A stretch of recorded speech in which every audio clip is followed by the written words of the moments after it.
What's up, everybody? Welcome back to the Nothing But Reds podcast, the podcast where we discuss nothing but Liverpool FC from the American viewpoint.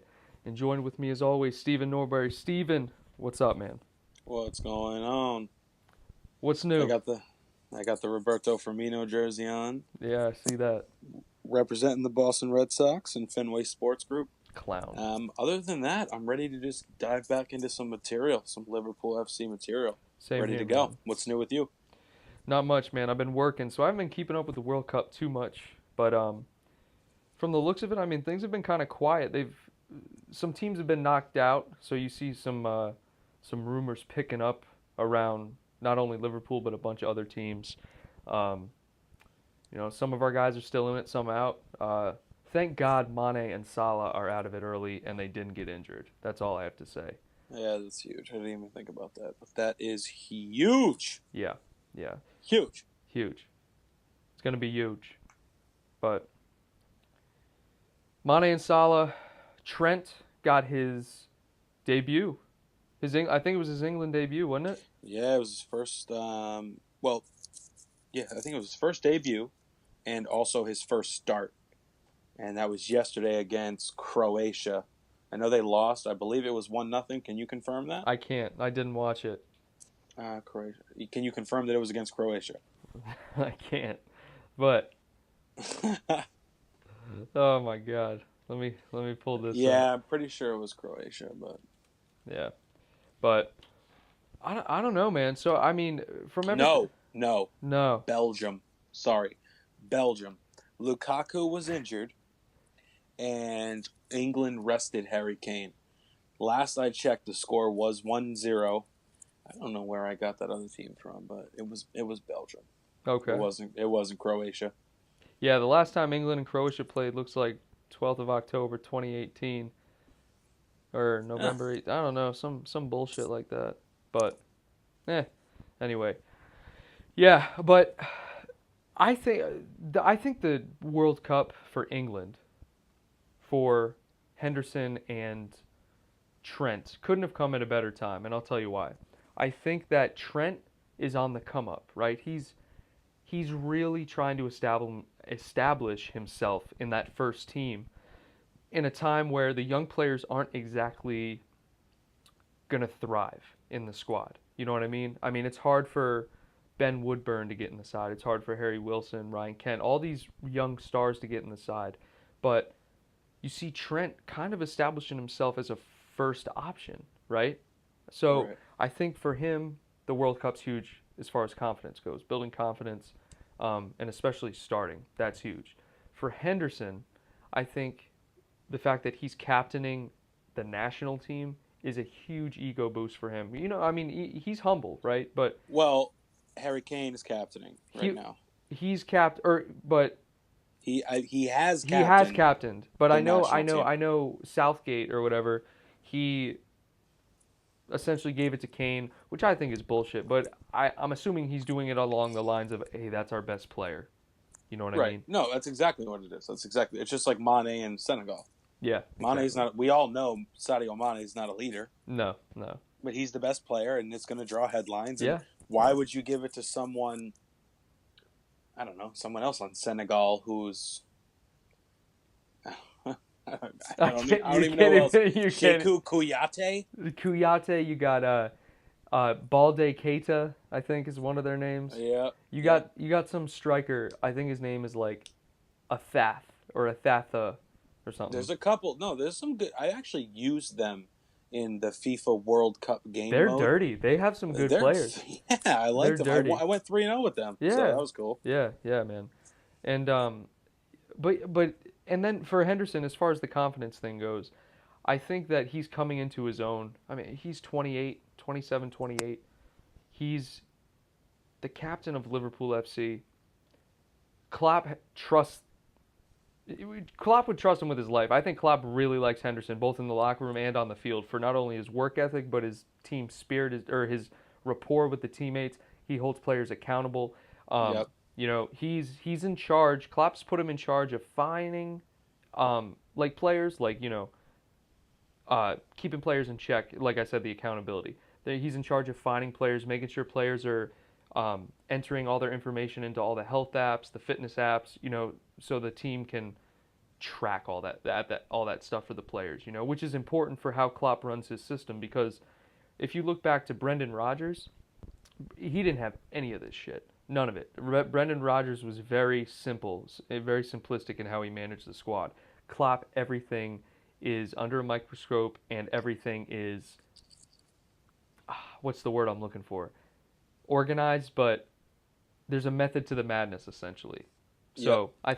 I think Henderson is a good captain for Liverpool, and I think that the fact that both of them are in the World Cup now, it's going to build their confidence, and I think they're going to come back stronger next season. And man, I can't wait. I can't wait. In terms of Henderson as a captain, there's no guy you'd rather have in terms of a leadership standpoint and an off-the-field role. Personally, I just wish he had a little bit more skill, but his work ethic more than makes up for that. I agree. Thinking about the future, assuming we keep Virgil van Dijk for a long time, which I don't know why we wouldn't. I mean, injuries can happen, fallouts with coaches and staff can happen. I think Van Dijk is a worthy captain of Liverpool if I'm looking at the future, but no one in the club cares more than Jordan Henderson, and that's why he's the captain. And I believe he was the captain of the national team. I know he was before Harry Kane was appointed. I don't know if Harry Kane's a leader, but in the World Cup, it seems like they give it to the best player. Yeah. I mean, but not always, because I don't think Neymar's the captain of Brazil. I think he has been. I know Coutinho's captained also. Coutinho captained maybe one or two friendlies, but Coutinho, watching them play Serbia in the last game, just kind of off topic here, and because Coutinho's not on Liverpool anymore, but I just wanted to mention this because I think myself, along with 50% of the Liverpool fans, hated Coutinho when he left. Right? I mean, I hated him when he left. But watching him play aside Neymar, you really respect Coutinho as a footballer. And let me tell you why. Because not only does Coutinho's effort on the field show, his lack of arrogance, he's very humble on the ball. I mean, Neymar's, you can just tell by how he moves, how he dribbles. He knows, he thinks, I mean, he is top 3 in the world, top 5 maybe, if you want to argue some other players. But Neymar knows he's good. Neymar knows he's the best player on that team, and he lets it seep into his game sometimes. He gets lazy. He expects fouls. He goes down easy. Coutinho is still playing like that 22-year-old that was fighting to get in the side for Liverpool. You know what I mean? Oh, of course, 100%. I agree with you 100%. Couldn't have said it any better. Yeah. So it just really makes me appreciate Coutinho and his effort. Even in those 4 months between summer and the winter transfer window, 5 months, whatever. He already knew he was going to Barcelona, but he gave 110% at the club. He didn't check out. So you got to respect him. When he realized it wasn't going to happen, when he wanted it to happen, that's when he went back to his normal self. But he was held out. He had a mysterious back injury. Yeah, the back. I don't even want to get into the back because Emre Can did the same thing, but he was legit injured. We're going off on a tangent here because neither of those players play for the Reds anymore. So, excuse me. Let's get into some of the topics today. So let's talk goalkeepers, obviously, because the biggest fuck up of Loris Karius' career cost us the 6th European or Champions League Cup. So I've heard everything from Courtois to Oblak to Alisson to fucking Jack Butland to Nick Pope. Every goal. Lino Berno, the guy that I think just went to Arsenal. He just went to Arsenal, yeah. I've heard Gianluigi No. Donnarumma. Didn't know you had it. You had it. I've heard, Gianluigi Donnarumma. I've heard Buffon. Fucking. He's 140. 140 years old. He's 140. Yes, I will take him this year for sure. I would take him right now, but Oh my only god. to compete with Karius for the starting role. Now, I know Maybe what you're going to ask mentorship. me. Mentorship. You're going to ask me, do we really need a goalkeeper? Yeah. That's The what I answer was is gonna. yes. And it's But not maybe. from two mistakes, were you thinking that before Karius messed up? Yes, and here's why. Because you need two. You need two that can battle it out. Battle it out. And we Loris know Karius is not a Mignolet world class. is garbage. What? Mignolet is just trash, rubbish, All right. So if you garbage. look at the other great teams, I don't know, Manchester City, they have Ederson and Bravo. Bravo. Okay, Bravo. Wait, no. And Did he sell Bravo? I thought it was Caballero, but maybe Caballero somewhere else. I think did Caballero. No, Adrian's for West Ham. I got to figure out because Guardiola, I'm pretty sure he brought in for his first season there. He brought in Bravo. Hold on. Here, keep going with your point though. I just want to look this up. Okay, so are the two mistakes in the Champions League enough to say Loris Karius, get the hell out of town? At the Claudio time Bravo. when it happened, yes, absolutely. See you later. Now that I've had a minute to cool the jets and think about it, the more I realize that he did a splendid job getting us there, especially considering that Mignolet was the starter at the beginning and for maybe, I don't know, half the season? I don't know. Yeah. But you don't want Mignolet and Karius battling it out for the first team option coming into this next season. And here's why. Because if you look at a team like Bayern Munich, who has Manuel Neuer as their goalkeeper. You just called this guy Neuer. Neuer? What is it? I think it's Neuer. Whatever. Doesn't matter. No one's battling with him. He's going in as the first choice no matter what. Yes, you and I know that Loris Karius has been solid for most of the time, but if you're going to put all your eggs in a $4 million basket, which is what Loris Karius is, then what if he gets hurt? You going to go back to Simone Mignolet? Because I don't want to. Bring in a guy him or Bogdan. It's either him or Bogdan. So what about Ward? This is what I mean. You don't want to. Yeah. You need someone to up the ante, bring in some competition, and that's what Karius was to Mignolet. Now we know Mignolet's not good enough, and Karius could maybe make the cut as being the guy moving forward. But you don't want to. You don't want to rely on that. No other teams at the level that we're at are relying on that. Not Tottenham, not Arsenal for the last 15 years with Petr Cech. And then they just signed the other guy from the Bundesliga. No. Petr Cech was the backup to Chelsea, to Courtois, and then wanted more game time. So Arsenal got him. Before that, it was. But he's been a starter for a long time. I see what you're saying. Okay. Yeah. So first choice goalkeepers. Yeah. Manchester City, they got Ederson. They had whoever. Claudio. Yeah. So Claudio Bravo was the other guy. That's savage though. He played him. Hugo Lloris for 1 year. Keylor Navas, Andre Ter Stegen. Yeah, those guys aren't great, but you know that they're first choice goalkeepers. We don't know that Loris Karius is going to be the one in the future. We got to bring someone else in, whether it's a guy that's worth 15 million or a guy that's worth 50. Yeah, well, you got to bring someone in, because if you bring in an Alisson for 80 million, yeah, it's way too much. But let's just say you get somebody for 50 million and then you sell off Mignolet for 12 million. It's really only 38 million that you're getting the goalkeeper for. Right. Because Mignolet's not going to play no matter what, unless something catastrophic happens. You got to think about that.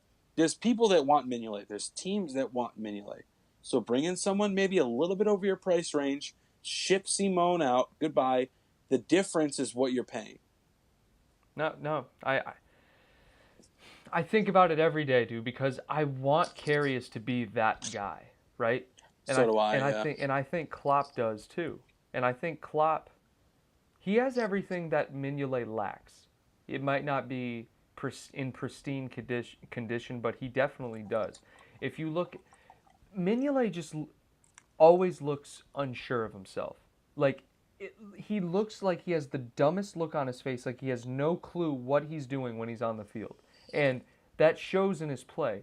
He's an excellent shot stopper though. I mean, if you look back at some of the best saves that Mignolet had, they were key saves and they were close range. I mean, the guy, his instinctive reactions are good, but he's not quick off his line. He's not good in the air. He's not good with his feet. He has the heart of a lion. He's like Henderson with zero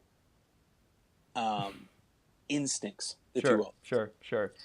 So I think as far as Mignolet, he needs to go out. Karius, you're Napoli was linked with him for a while this season. I wouldn't be upset if we let him go for 10 to them. No. Goodbye. No. But I think, like you said, my opinion is we get Karius and we keep Karius and we get another goalkeeper in that is obviously a level above Karius. But you've seen Klopp do this, right? He will gradually bring someone into his side. He doesn't just throw him into his side, right? Right. Except for Salah. I mean, he just threw him in, and Salah was the fucking man.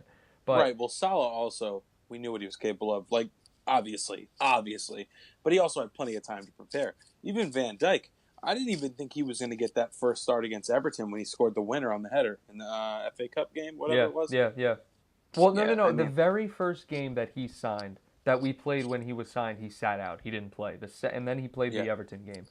But anyway, I'm trying to bring it all kind of into frame here. So that new keeper will probably, if we do get a new keeper, probably won't start, right? Probably won't start. Karius, looking at it now, unless we bring in an Oblak, right?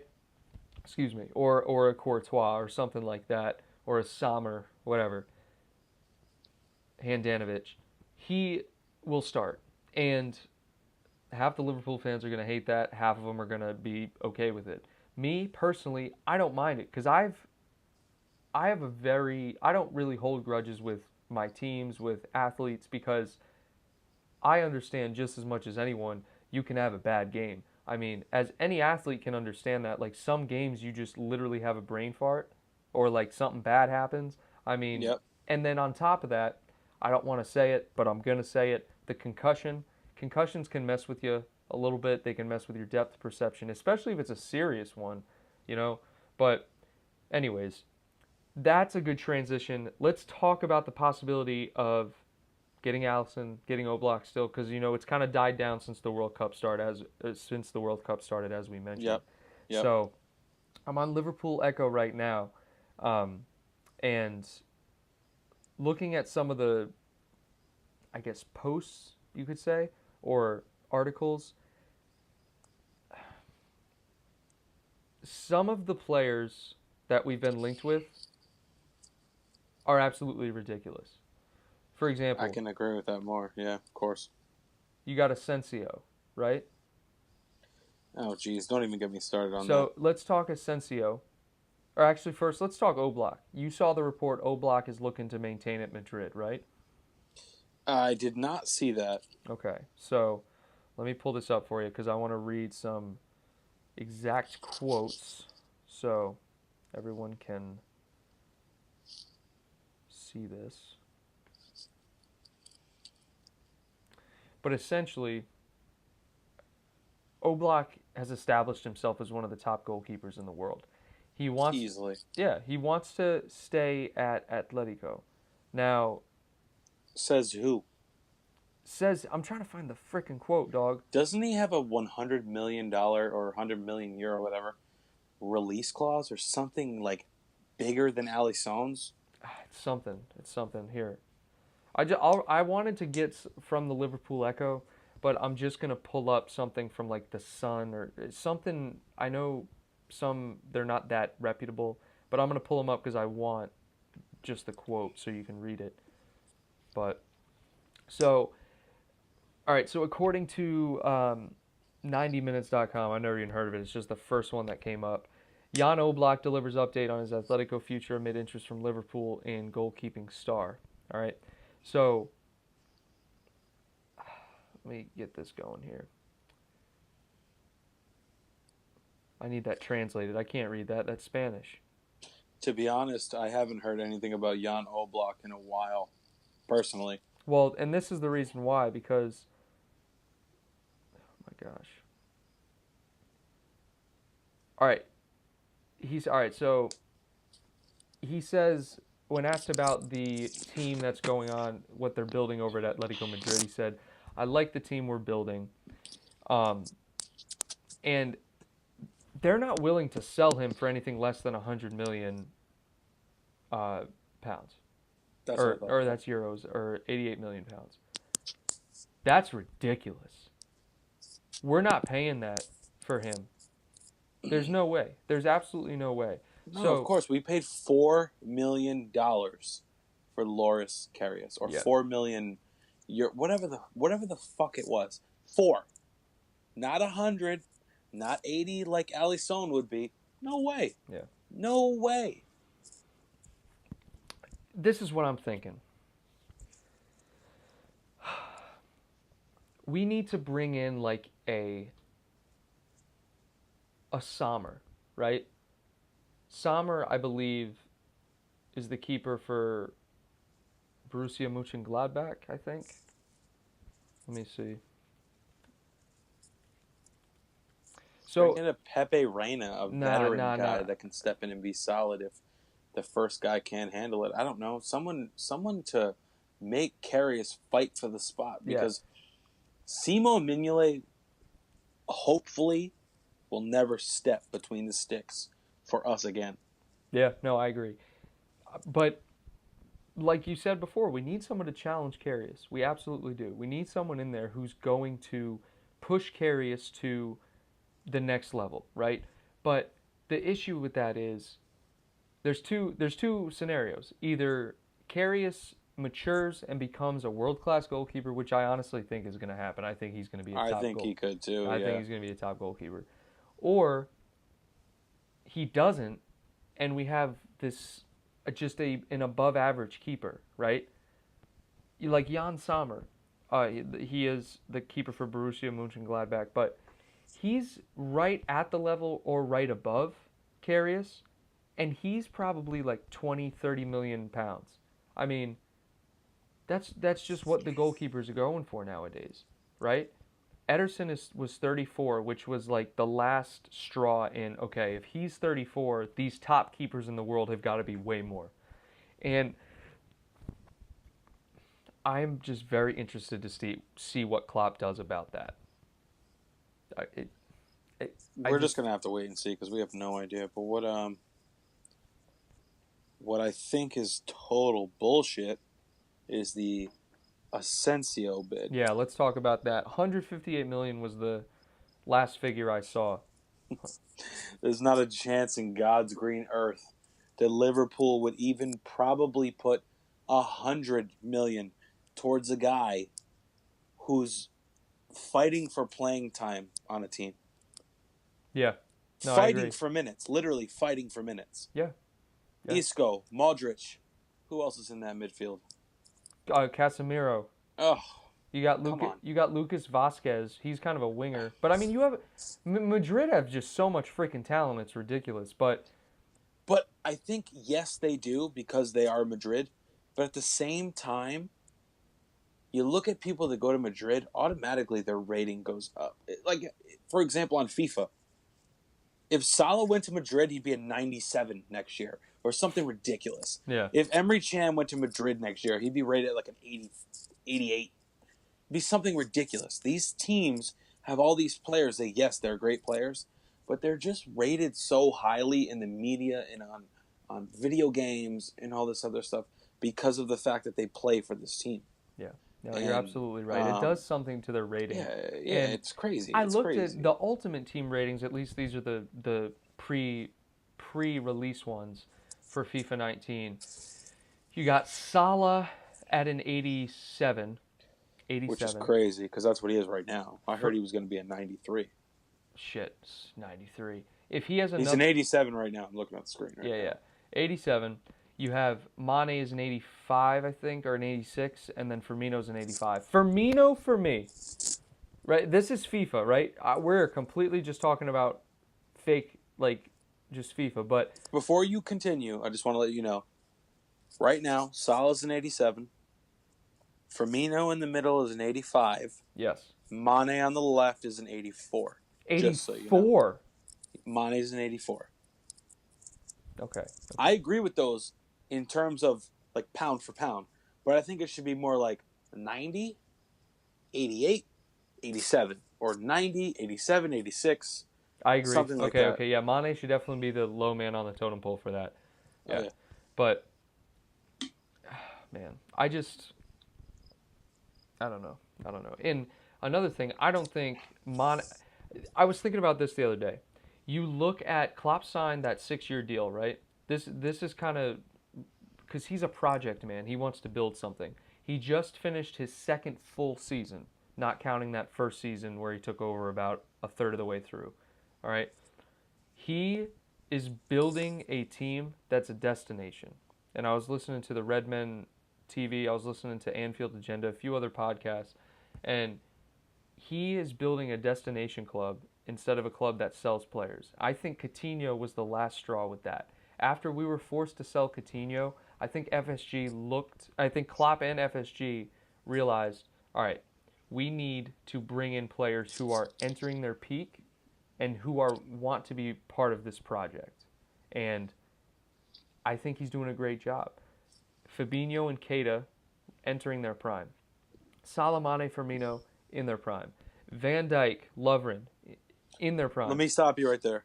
I mean, Salah, Mane, Firmino, I don't think they're in their prime yet.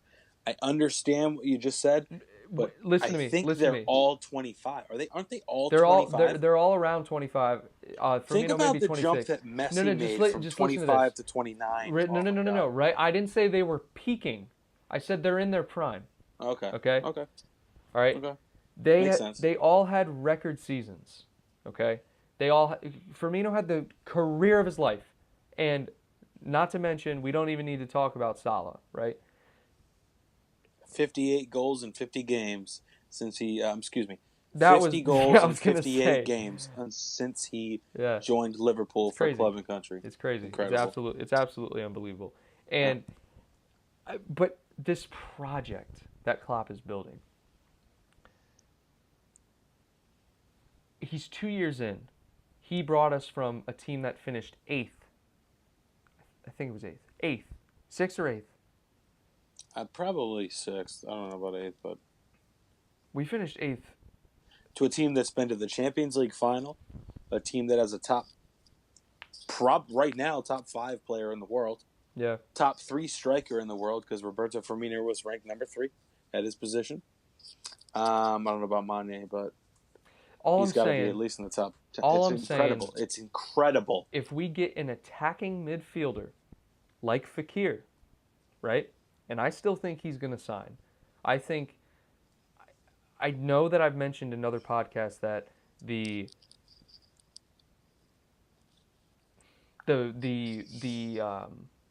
uncertainty surrounding it, like we're not going to, sign him just yet. I do think that's justified. But I think overall they will adjust the monetary guidelines to fit the risks they're taking, and we will sign Fekir. I really do. And once we get an attacking midfielder, we're solid. I mean, we're only going to get better. And I think, because I really want to talk about this, Keita, the acquisition of Keita brings us to another level, all right? And that's where we're going next with this. Keita signed, or he finally came in, and you saw that he started training early, right? Oh, yeah. 5 days early. Beautiful thing. We all know, we heard about his red cards and things like that. We heard that he had multiple instances with teammates where he just had a hot head or a temper or something like that, and he kind of flipped out. But he obviously seems like he wants to be here, and I know every fan out there has seen the pictures of him in the Liverpool kits as a kid.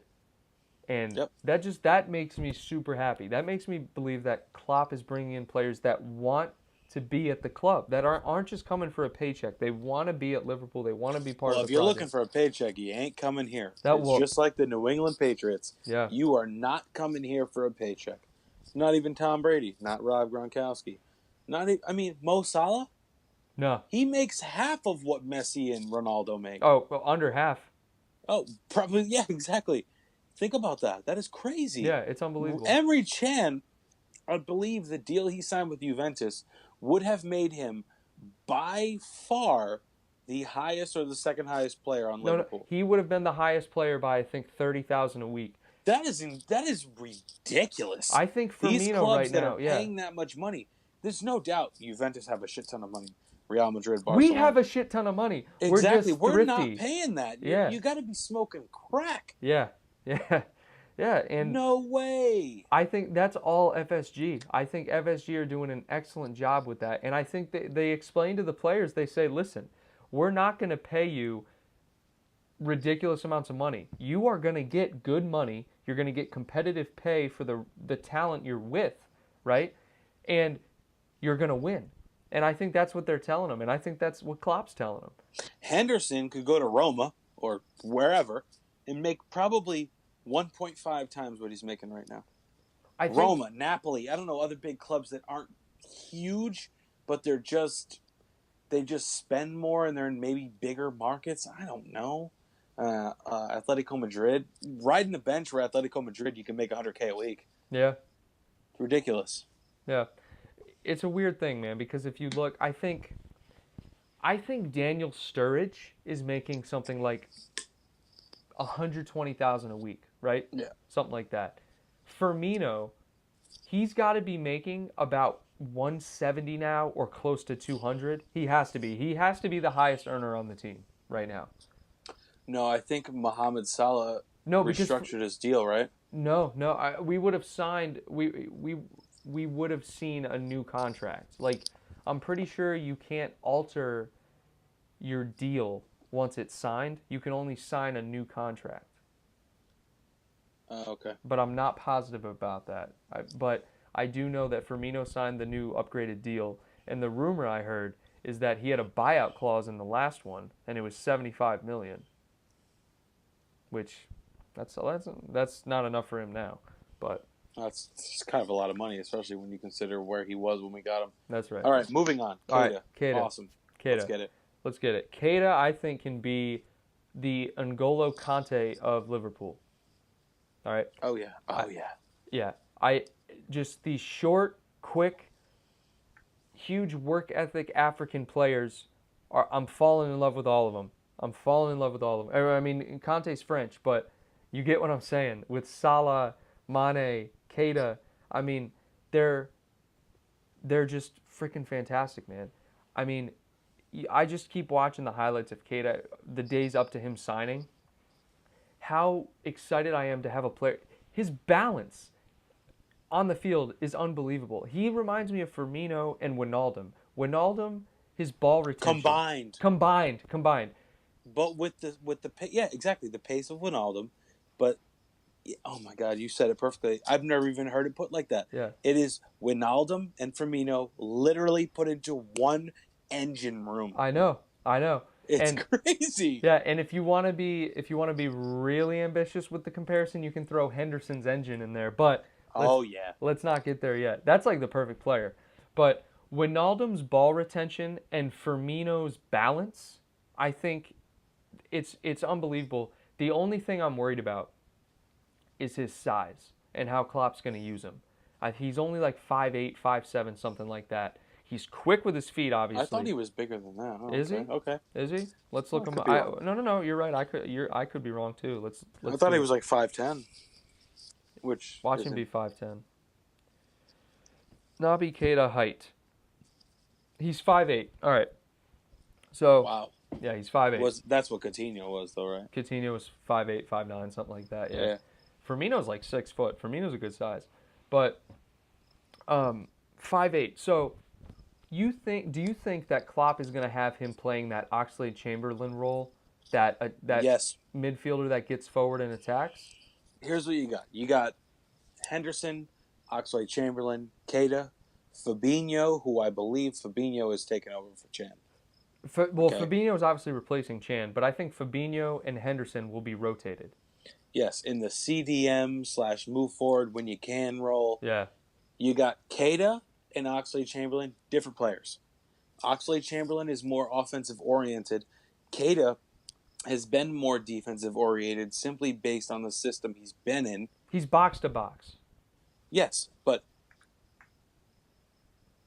they're very similar, but Oxlade-Chamberlain is more direct. He's more offensive minded, but Keita is more defensive minded and has more skill, I think. No, yeah, that's a good way to put it. If you could put them together, it'd be like Coutinho. Yeah. I just can't. I love players that are good with both feet, right? And I think that's the only criticism I have of Wijnaldum. He's so right-footed. Like, he can dribble with both feet, but the only... You look at other midfielders, you look at Henderson, super right-footed. You look at Chamberlain's decent with his left. He's pretty right-footed too, yeah. Yeah.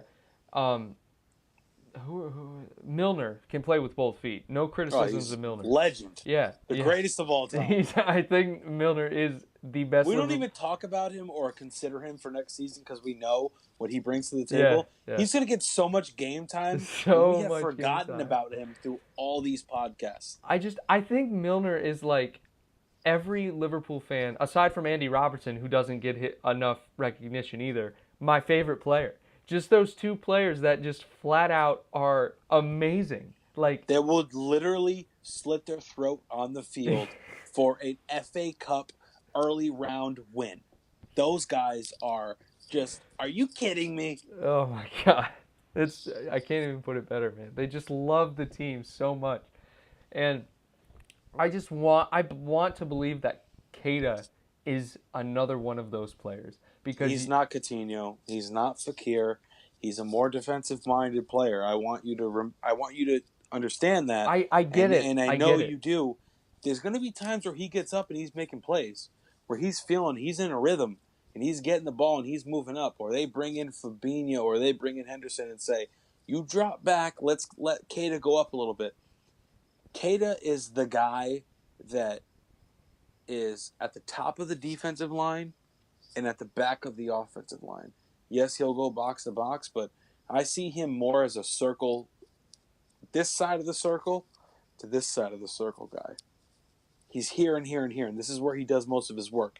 Yeah, he'll venture 20 yards that way. Yeah, he'll venture 20 yards that way. But he can do a little bit of everything. I don't know if Klopp will try to turn him into a more offensive-minded player. He's only going to get better. He's 24 or 23. 23, he's young as shit. So young, and he was RB Leipzig's best player. Yeah, he was. And aside, I mean, they have a pretty talented team, but you're right. He was definitely... No, he was their best player. If you go to whoscored.com, he had the highest rating. Okay. I don't think he'll get the red cards he got with them because he's not the man anymore. No. He knows if he wants to fuck around and he wants to do stupid shit, there's the bench. Yeah. Oh, no. There's right the door. There's the door. Look at Sacco. Sacco, I read an article after he sold Sacco. First of all, love Sacco. No. Yeah, shout out Mamadou, my man. Oh, yeah. Love him to death. Good guy. Whose man's is this? Good guy. But apparently he missed curfew, and Klopp was not having it. He said, Mamadou, you can go play for Crystal Palace, all right? Goodbye. Yeah, one of the worst teams in the country. See you later. He said, peace out. Who I actually don't mind watching. They have some good talent. They don't have any coaching at all. Someone needs to get Zaha the fuck out of there. Someone needs to put Zaha on a top 6 team or something. I mean, that man. Don't worry, Arsenal will get him, and his career will rot away. That's right. Look at Lacazette. Lacazette has been trashed since he left Lyon. Aubameyang. Oh my God. So sad. It's so sad. Who knows what Emery's gonna do though? Apparently they're excited about it. They're going to get better. Yeah. I mean, they have to. Still going to be trash because they got They're paying Mesut Ozil a lot of money. Yeah, that's right. Unbelievable player, but not enough work ethic. What are we going to do to wrap this up? What are we wrapping up with? I think I just want to talk about how you feel with Keita and Fabinho coming in, and now with the reports coming out that we may still sign Fekir. Do you think? Talk to me about those three players with our existing midfield, all right? And then tell me what you think Klopp is going to do next season as far as formations go and who's starting. Do you think that he's going to go? I've heard a lot of talk about 4-2-3-1 like he did the last game of the season, where you have two defensive mids and then you have a left center and right attacking mid, and then you have a center forward or a striker. And also, who's our backup striker? Danny Ings is apparently allowed to leave now. Look for first team football other places. Solanke is either going to Rangers or Chelsea or something, or not Chelsea, to Rangers or some other place on loan. Ryan Bruce, I don't think Solanke's going anywhere. All right. So, anyways, yeah, your viewpoint on those things. I'm pretty sure Chelsea and Liverpool agreed on a fee for Solanke based on when they signed him. It was a fee to be named at a later date. Oh, I see what you're saying. Does that make sense? Yeah, that makes sense. Because he was a Chelsea player. He won the. I was wondering. I was like, why would we buy him and then agree a fee to sell? That didn't make sense. So thanks for clearing that up. I think it was part of the deal that now we see what he's capable of. A year from now, we'll make the call, and that's where we're at now. But gotcha. There's so much time left in this offseason. It's ridiculous. Keita doesn't even become an official player for another 3 days. Yeah. Neither does Fabinho. World Cup still going on. Yeah. Who's going to be the backup to Firmino? I don't know. I don't want it to be Solanke. I love him. He's awesome. But give him 3 years, you know? Yeah. I wanted Ings. I believe in Ings. Same. You know, I like his work ethic and stuff. But if he's going to go, then goodbye. Because he wasn't going to play a lot. Let's be honest. So here's what I see. I'm not going to give you a starting 11, but here's what I'm going to give you. Arnold and Klein, right back. A combination of Klavan and Lovren at center back. The other center back, obviously, this is really obvious, will be Van Dijk and Matip. Left back will be Moreno and Robertson, barring a trade there or a sale there. If we're going 4-2-3, I don't even know. Center defensive mids. If I had to put one team out today, I would put out Nathaniel Klein right back. I'd put out Lovren center back along with Van Dijk. My left back would be Andrew Robertson. Okay, so that's 4. Are we going 4-2-3-1? Let's just do 4-3-3 because that's what we're playing right now. Okay, my center defensive / center mid would be today. Would be Keita. Keita, okay. Yep. Okay. I would put Keita or Fabinho. It's tough to say. I'm going to leave Henderson out of this just because I don't know what the hell's going on. I would 100% put Fabinho there before Keita. Okay. That's me, though. You said 4-3-3, right? Yeah, 4-3-3. Top 3, Salah on the right, Mane on the left, Firmino in the center. I'm going to go The midfield's CDM. the hardest part. The midfield is the hardest part. Yeah, of course. And now we're stacked because you also got Lallana and Milner that we're not talking about. I completely forget about them, yeah. Because when you bring in Keita and Fabinho, it's like, oh, these guys are going to start, but not necessarily. Yeah. But the good thing is, we're going to play in the FA Cup, we're going to play in the Champions League, we're going to play in the Premier League. And the EPL Cup. It's going to be a lot of football to go around. And the EPL Cup. A lot. It's going to be a lot of tournaments to play. What do you think? Starting lineup now, before I go. Same back 4, same front 3. Defensive mid, I cannot decide between Fabinho and Henderson, mainly because I haven't seen Fabinho play live yet. All right, I've only seen Henderson play live and Fabinho's highlights, but I think Fabinho will start in that defensive mid role. Left center mid. Captain Virgil van Dijk, then? If Fabinho is off the field, Van Dijk is the captain. Oh, right. I love it. That's Yeah, awesome. I know. It's awesome. Left center mid / left mid. I got to give it to. Given Oxlade-Chamberlain's healthy, it may go to Oxlade. Oh, he's a beast. He's the best, dude. I love him. God, the work ethic. I mean, every player that Klopp's bringing in, the work ethic is through the roof. And then on the right side, he may go Keita on the right. He may go Keita or Wijnaldum. The best thing is we're going to be playing so much football this year that it doesn't matter. In the Premier League is really what matters until the end of the season. But, okay. Keita, Chamberlain. What would you say was in the center? Fabinho. Okay. What about center attacking? Well, that's if we're a 4-2-3. Oh, okay. No, 4-3-3. Yeah. This is a 4-3-3. Okay. If I had to put a center attacking mid in, what I would probably do is I'd put Firmino in the center attacking mid role. Then you have Salah and Mane on the right and left respectively, and then up top. Fuck, dude, I'm putting. Who cares? Yeah, who cares? Yeah, as long as you have Firmino feeding them, you're gonna score. Right. Yep. But to be honest with you, right now, based on who we have, if we had to start someone, he's gonna start Solanke.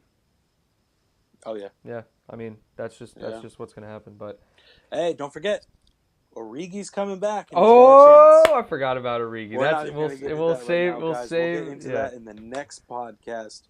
But for now, it's nothing but Reds. It's nothing but Reds. Hey, thanks for joining us, guys. Have a good one. All right. I gotta piss so bad. That's why I had to let this shit go. What? I had to piss so bad. I have to go. Oh my God! That's you. You literally cut it off.